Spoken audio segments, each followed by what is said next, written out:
You take control to live life with a new perspective. Living your best life every day. Intentional living with KLBK's Terri Furman.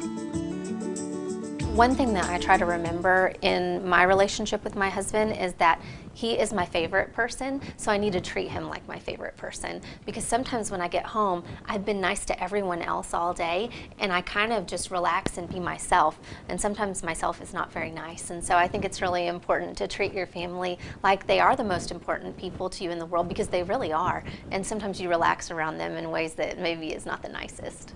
Because of the coronavirus, families are now spending a lot of time at home, and being around the same people for extended periods of time can heighten stress levels, causing your mental health to suffer.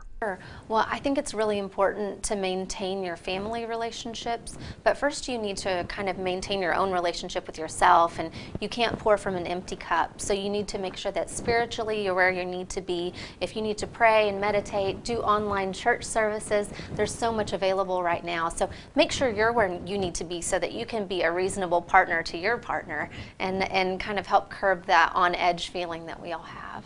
Getting some sunshine and doing things together right now is the key. I've really been worrying about the mental health of the public and our physicians as we go through this crisis and get outside and walk around and do fun things that you normally do. And so it's really important to get outside with your sunscreen and get a little sun. It doesn't just have to be walking around outside. Remember the things that brought you and your spouse together in the first place. I really love doing yoga. My husband does not. So it's something that I can kind of con him into doing if I drag him kicking and screaming. So I wouldn't have great luck with that, but exercising together is something that we do very well. So I think going for a run is something that we used to do all the time before we had a kiddo, and so it's something we can do again now. And I'd encourage you to exercise together, pray together, do devotionals together, do things together, board games. There's so much out there. We watched a concert by Stoney LaRue the other night on Thursday night on Facebook. He did a free concert. So there's so much out there that you can be doing right now with your family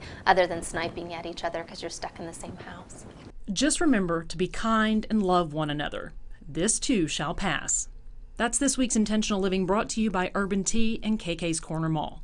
I'm Terri Furman.